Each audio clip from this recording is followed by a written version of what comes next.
Greetings, ladies and gentlemen nerds, and welcome to an all-new Let's Play of Total War Warhammer. Now, I'm going to try to do something different with this Let's Play, and I'm going to try to release more than once a week. How many times you say? I'm not going to say just yet. We're going to figure that out based on how many times I get to record this thingy. So, yeah. As far as this game is concerned, first thing we got to do is click our mouse there so it turns to nifty color. There we go. Not sure if you saw it. Weird color, but now it's back. First thing we gotta do is get click at the campaign button because we're gonna start us a new campaign. Now I'm gonna leave this on this screen for a second here because this is the humans and we're not gonna pick them because despite their Griffin Knights and their fancy tanks, team tank thing as you see there in their parade thing, I think the humans are the most basic of the races. You know what a human looks like. I know what a human looks like. At the end of the day, it's not going to be super exciting to see more humans. So what we're going to do is we're going to pick from one of these 4 races. Now, I'm recording this all in one go, so if you're out back there shouting, "Oh, dude, pick this race, pick this race," I can't really hear you. So I'm going to go through and I'm going to, through process of elimination, I'm going to pick the one we're going to use. So, first we have the dwarves. Now, they're supposed to be an easy initial challenge, and I did play them a little bit, maybe for like an hour or so. And they did seem to be pretty easy. I mean, defeated up in the whole first province pretty quickly without much resistance. I got to try a couple of their things. They have range. They have these things called grudge throwers, which are like catapults that throw rocks where they like, so their big thing is grudges. They like hate people and they write it down in this big book of grudges. And then when they're like fighting those people, they write something like "you suck" or "grudge repaid" on a rock the size of like someone's like house, and then they throw it at them because they're pretty cool like that. But they have a bunch of dynamics. All these different races have different dynamics on how they work, and theirs is grudges fulfilled. So if their big book of grudges says, "We really hate those dudes and those dudes," and you don't fight those dudes, the grudge builds up, and the elders, they waggle their finger at you as the king of the dwarves and say, "Dude, get to work." So, and I think every time you lose a battle, they like write it in the book of grudges, and you got to get back there and avenge. Then there's the greenskins, which are the orcs and the goblins. When I first picked up this game, I was so sure I was going to play the greenskins with the orcs and the goblins. Their dynamic is the fightiness. They gotta stay, they gotta get in there and they gotta keep fight. If they sit still for too long, they start infighting because they like to fight and then fight some more. So they like really aren't into hanging out and talking and chilling. They're not good at diplomacy because they like to kill people. And if they trade with you and they like give you some gold for a sword, next week they're gonna come chop you in half with that sword because that's how they roll. They do have this like big abomination like spider thing they get at some point. Or is it called the Arachnoid spider? And they also got giants, and that's pretty cool. And they got doom divers, which are like a catapult, but it's got a goblin attached to what they're gonna hit you with, so they can like guide it, so it's harder for it to miss. But I don't know. Then we got the warrior. We got the vampire counter next. They have terror and zombies, and they raise things from the dead. Now I played these guys for a lot of hours. I think we're probably gonna go with these guys because of the number of hours I played with these guys. They're pretty difficult to get to play because they have they are the lords of undeath. So they have all of this space in which they have like, it's kind of like Creep from StarCraft, where it's like all this space in which they can do things, and outside that space they start to crumble, where the magic that holds them together starts falling apart, because they're like, the sun. So they have a couple of different cool things that start with, not to start with, that are the best. They have the Vargulf, which is a big vampire bat that runs on all fours. It's a walking meaty tank. Then they got the Terrorgeist, which is a big flying bat of terror. It's a monster. It's armor-piercing, anti-large, causes terror. It's in a game where there's lots of units, each one of these guys is just one thing, and it's just a big beast. And these are the best, are these guys. And I think the one we start with one of these, and it's like it takes forever to get more. But one of these, we keep on fighting, and he keeps on living. So that's cool. These come later. These come based on what you get, how you set up certain things. Now, I tried to make a beeline for this stuff here. And I ended up just messing up my entire economy, and so it's like 50 turns in, I was doing okay, but by 90 turns in, I realized that the regular humies, they just set me up for disaster. So what we're going to do is we're going to try to make a much more balanced playing force. I'm also going to talk about these guys. These are the Warriors of Chaos. Everyone's talking about these things. If you pre-order, you get the Warriors of Chaos in your shindig. I pre-ordered, so I got the Warriors of Chaos in my shindig. Unlike all these guys, they don't have settlements. They're made of marauders. They just go from place to place. They move over here and they kill everything, and then they get some supplies and they move. And they get some supplies and they move. And when they want to recruit something, they put down a camp. And then they recruit, and they take a turn, and they're camped, and they recruit some stuff, and that's cool. But, it means that your factions and everything are all, like, part of a singular encampment that comes with you, and then if you want, like, a secondary, like, city, like what they get when they sack and take over things, you gotta, like, get a new lord. And then that makes a new encampment, which you can do new things with, but, I mean, it's all in this, so if you take this dude out, let's say you take out the Chosen, the number one dude, you take him out for a shindig, and for some reason he gets dead, that's all your fancy whoosamawa with that guy is just gonna go with it, I think, so I don't want to mess with that. So I'm gonna go for the vampire counts. Now, for those of you who really want to see somebody play a RTS game really hardcore and be the best around, no one's gonna try to keep him down, that's not me. I like to play games with a cool story. Usually I play games on 2 difficulties, normal and easy. I know you guys are out there like, hey man, you play games all the time, you should be super cool. I'm not that dude. You know, the people that know all of the hotkeys and are like the RTS champions and like can hit all their buttons without looking at things, and they can instantly make like 4 units go to the left and 1 go to the right. No, I like to play like a regular person attention span. Look over here, isn't that cool? Look over here, isn't that cool? So that's what we're gonna do. So we're gonna go into the game. Right now it's set for easy. I think if we go into the game and it gets too difficult, we can like set it up even a little harder. Okay, so this is Manfred von Karstein. Now, in my playthrough, what I'm gonna do is I'm probably gonna start renaming some of the lesser settlements, but I'm gonna leave like the big castles named what they are if their names are cool. And I'm not gonna mess with Manfred von Karstein. Maybe, but everybody else is up for grabs. I'm gonna rename a bunch of people. Now this is Manfred von Karstein. He is like the main dude. He is the bad of the ass. And then they have Heinrich Kemmler. He is a much more powerful wizard in the Master of the Vampires. Race that's cheaper for him. All that jazz is cheaper for him as far as that's concerned. But what you really want to look at here is the additional starting units. See, he has the Hex race and the Cairn race. There's like Scythe, infantry, and cavalry, which is cool, but if you go back to Von Karstein, he does get one of these Vargulfs, which without that we would not see a Vargulf until much later in the game. He also gets these guys, these Crypt Ghouls, which I mistakenly thought they were like throwaway units. They're not. They're really cool. So we're gonna take this guy here. I'm gonna let the intro cinematic play without interrupting, and then after that I'm gonna decide if it's gonna be Sprazzlebolt von Karstein and give you an interesting story about what went down, or if I'm gonna leave it with Manfred. Now, if you came here to see a serious playthrough where I respect the lore to the letter, I'm not that guy. You know, this lore is really cool, and if you want to find out what the actual lore is, I invite you to go to your local hobby shop and ask them about the last edition of Warhammer Fantasy, because right now they're doing some sort of something of Sigmar or whatever, and it's just not the same as it used to be, so I can't tell you what it is no more. I know what it used to be, and it used to be really, really cool. So, we're gonna get started. Alright.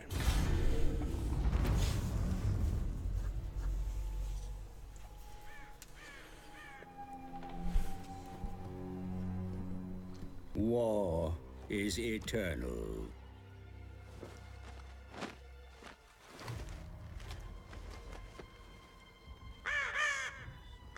As inevitable as the grave.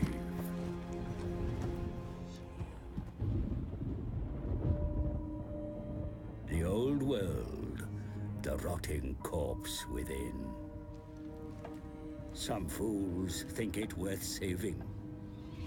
But there are beings who wish to bring about an eternal night. I am a bearer of lore to those with such power.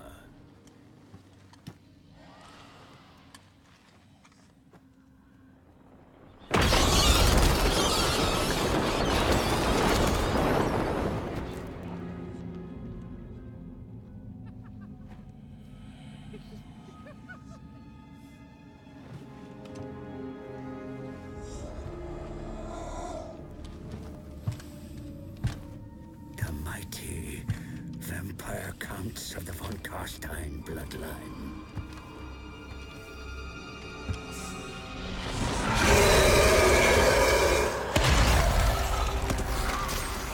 My master, Manfred, has returned from the dead once more. He marches on the von Carstein ancestral pile of Castle Dragonhof. For I have brought him ill news that a master necromancer has claimed the fortress as his own.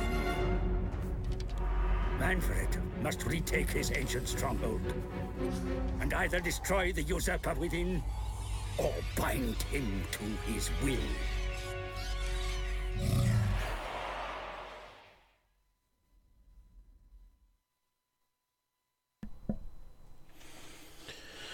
So, that's what we would have done if we played the intro, which is basically a tutorial, which tells us how to move and how to play. If you're planning on getting this game, me playing the tutorial, it's probably going to be kind of lame for you, because it's just going to tell you, you know, use the WASD to move the camera.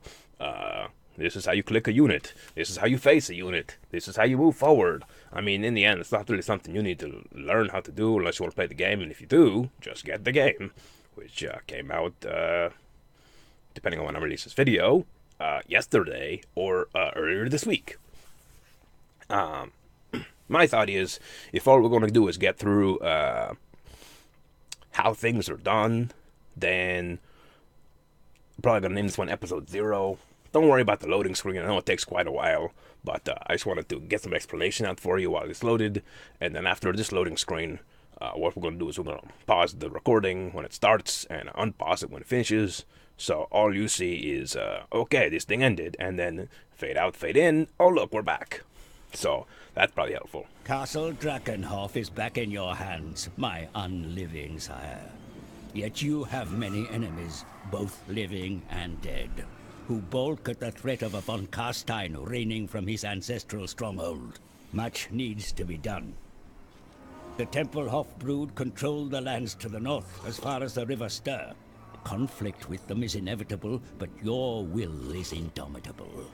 Take their lands, burn their crypts, and deploy their own dead against them. The high mountains to the south are infested with dwarfs. Your homelands will never be safe with such an enemy so close. Make plans to drive their stunted kind out in time. Greatness runs throughout the von Carstein bloodline, my lord. Glory shall be yours, if you are ambitious enough to seize it.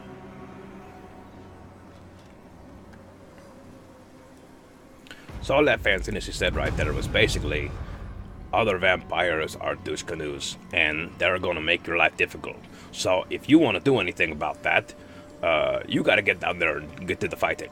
You know, with other factions... you see, it tells you right here. Defeat an army belonging to Temple Bluff. These guys right here. And we'll get 1,000 magics. We're gonna call them our Dark Ducats. No, someone else already did that. Let's call them our Vampire Gold. It's called Dark Magic. So, you know, I got that Dark Ducats was good, but it's hard to take him. How about we call it our,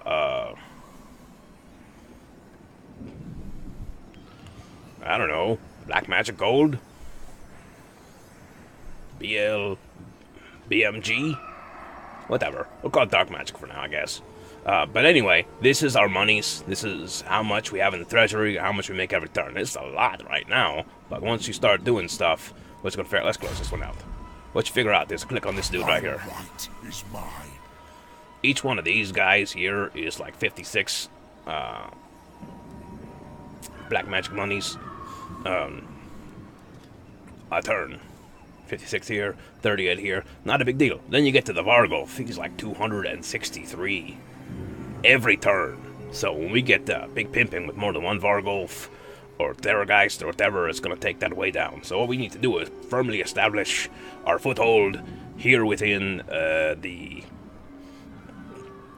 area of the Von Karstein or whatever. Over here we got some like random other Deuce Canoe who's also evil vampire, but he's not very strong. So if we click here, we can see, click here, this is the number of things he's got to defend the homeland, and that's it.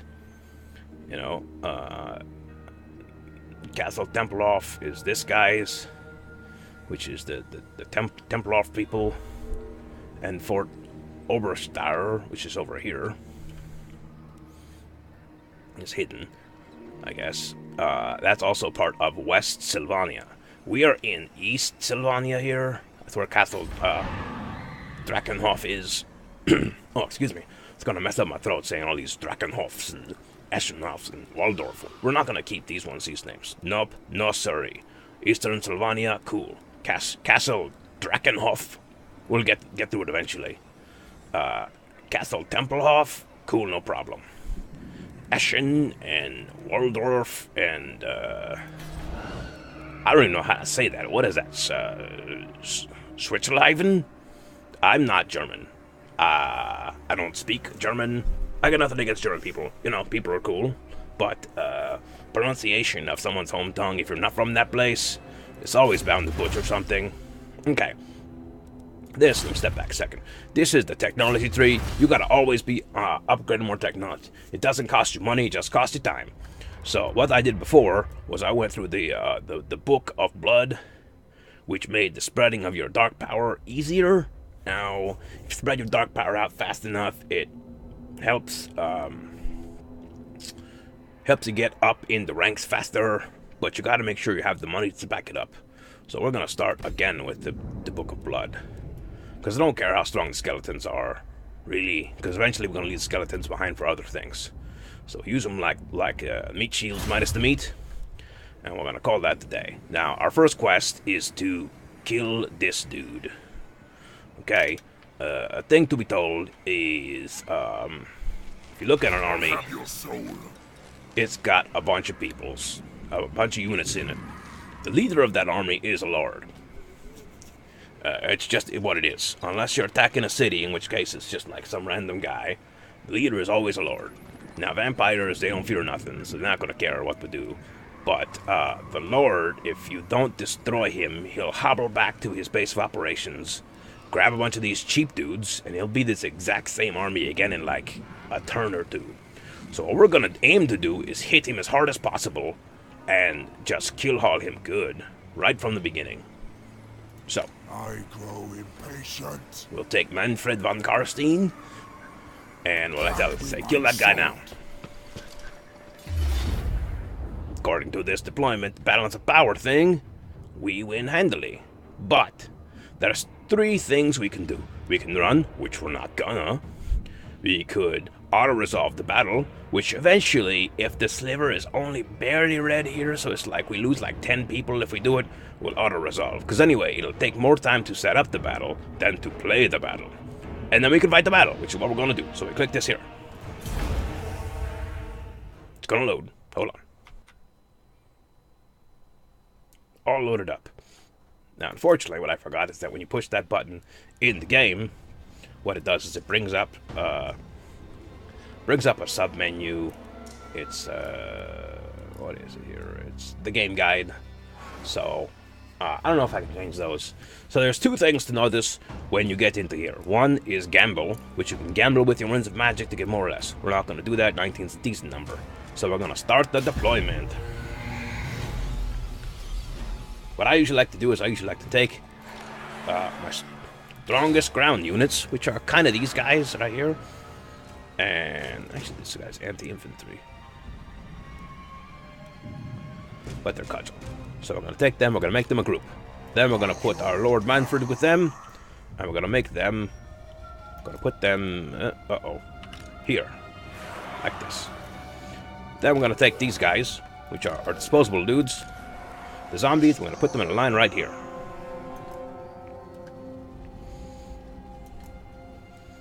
Then we're going to take the cudgel infantry, because they're actually anti-infantry infantry, if that makes any sense. I'm going to put them over here.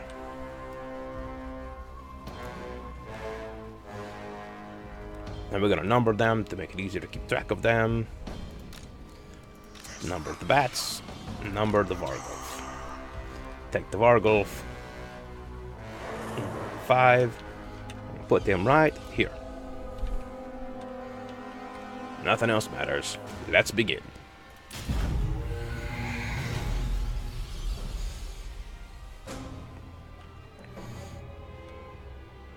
They're way the heck over here. And they don't seem to care about moving none, so let's bring the battle to them.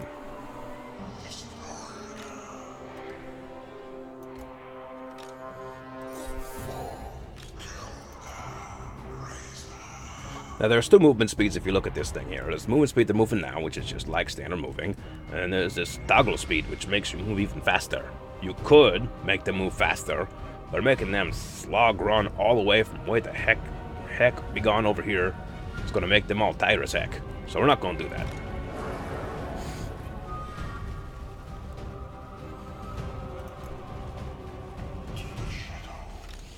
Also, don't forget, because they're vampire bats, they're fast as heck. So, because they're bats, not because they're vampire bats, because they got the wings. Wing things move really quickly. Now, there's a couple different reasons to use your flying units, because you get them pretty quickly, and they get strong pretty quickly too. What you're going to want to do with these guys is you're going to want to deal with archers, which they don't have because they're undead too. But if they have archers, you can kind of come around the back and harass their archers. Now, you got to use hit and run tactics, because if you hit, then they'll take their swordsmen, because once you're on the ground, they can take you, and they will bring those things right up in there. And they will do things. See, that's why they moved these zombies over here.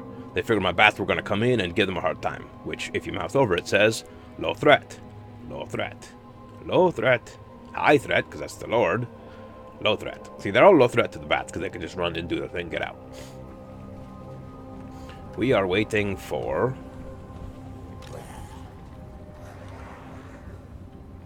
the zombies aren't moving, even though they're supposed to be the meat. And Manfred von Karstein did not pay attention to the fact that he is the boss, so he should really not be doing what he's doing right now. So they're moving a bit farther forward than I want them to. So we'll move them back a bit. Vargulf's definitely getting into position. He's okay with that. No, zombies. Get tired. I'm okay with that.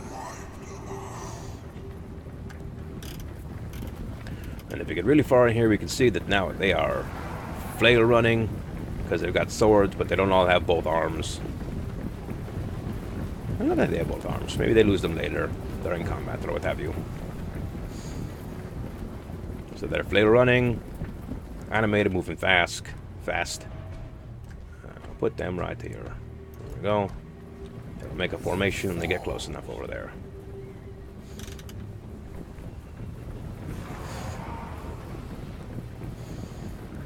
Not tired yet. Vargulf is moving into position. He's not scared of nothing, which he shouldn't be. Battle's kind of swaying my way, even though I haven't done anything yet.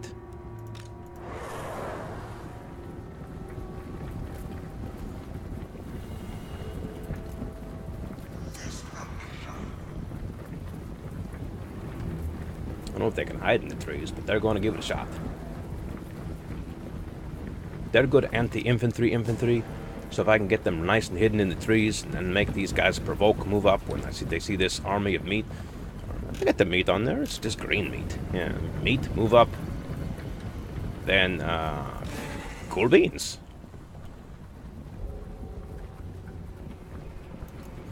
Gonna have the Vargulf move over there in case they take the bait. So charge into their flanks.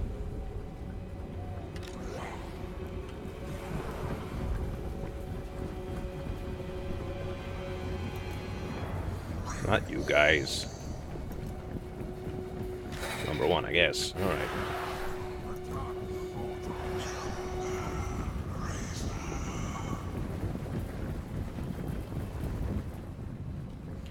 They ain't taking my bait.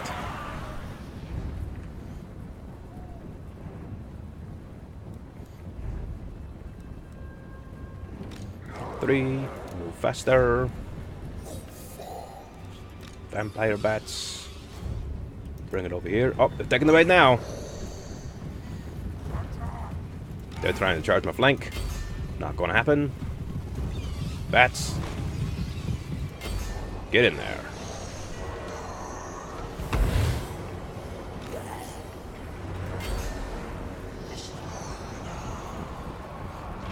Move that in there. And you guys.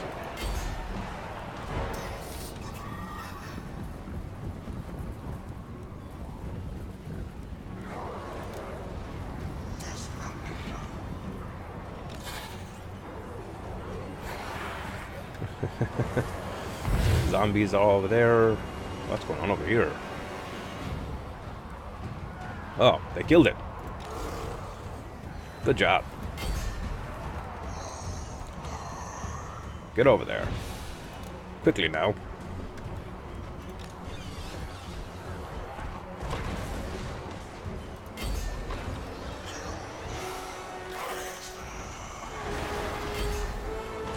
Found what I want to attack. It's the boss. He's over there. Now, if we wade into here, hopefully it won't ruin the bandwidth too much. You can see that they're fighting a couple of different things, and right back here is the Lord. He sees my Lord, and he wades in. And I think we might have owned him or something. Nope, not yet. Okay.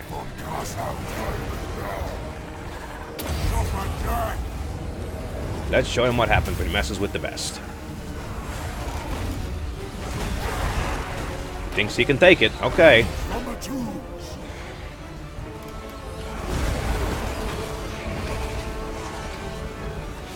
Their Lord is dead. Now, if we zoom back out here, once their Lord is dead, the rest of their zombies start to flutter and fall to pieces. They're gone. Whole army dead. Destroyed. So we're gonna end the battle. Learn about the cool bean stuff after battle.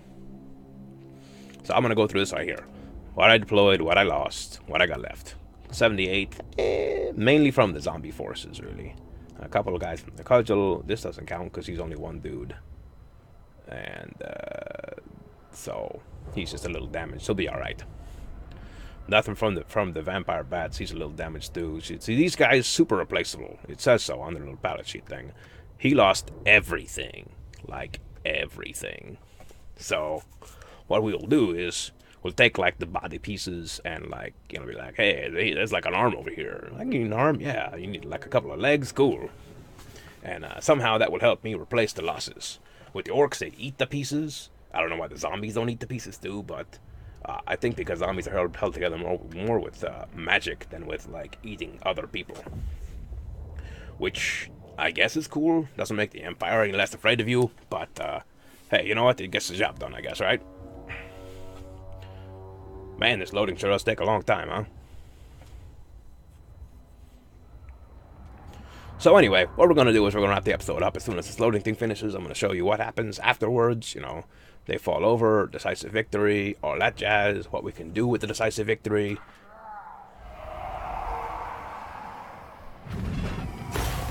We gained 490 monies. Cool. And the Shield of Poltos. You see, what those items are when you defeat something or someone and complete a mission are different every time. Like the last time I played this, the first thing I got was like an armor piece. And then like a sword, and then like a staff of power, and yada yada yada. Anyway, I can let captives go. Because it's they lost all these people, but I managed to capture 31 people. I don't know if I just scooped up some dust and put it in my pocket or what I did. I can murder them, which makes my leadership better. which is cool, but my Lucifer has no problem right now. Or I could dominate them, which where I use my magic and I say, "You work for me now," which I guess what I'm gonna do, because I need to replenish some of my zombies. Yeah. Fight. We win. We get an extra 1,000 magic because that was part of our mission. Cool. And then I got the Shield of Protoss. What to call it? Eschen is vulnerable to attack, Dark Lord. Seize it from the enemy to open a new front to the north. See, this guy's trying to spread you thin like butter. You poke that dude, you angered him, and he runs that way. And then you're like, whatever. I guess I'll go someplace else and like start some trash with these dudes over here. I think it's open to attack because whatever is going on is like not really down for what's up. So what I'm gonna do is end the episode here. And next time what we're gonna do is we're gonna take the power we got, which is not bad. We're going to recruit more zombies, 2 more zombies, and 1 more skeleton unit. And that's going to take a turn, and so the next time when we come in, it's going to be right after that turn cycles through, or actually right before that turn cycles through, and then we'll get to see all the things that shift through in the turn, and then we're going to, if we're strong enough, we're going to hit this dude again as it's trying to run, or he might just get back to base, whatever. We're going to hit this as hard as we can. If this level, which is our power, which is equals this unit count right here, it should go up to 14. If it's big enough, we're going to hit this as hard as we can. Such a thing All we is see impossible. is some zombies and some other zombies. It's led by this dude who was trying to take my home, leader of the Duffelheim, Tempelhof or whatever. Maybe we'll name this Castle Hasselhoff. I like the Hoff. And we'll like get a new lord who looks kind of like the Hoff. It'll be cool. All right. Anyway, keep those gears spinning, guys. I'll see you next time.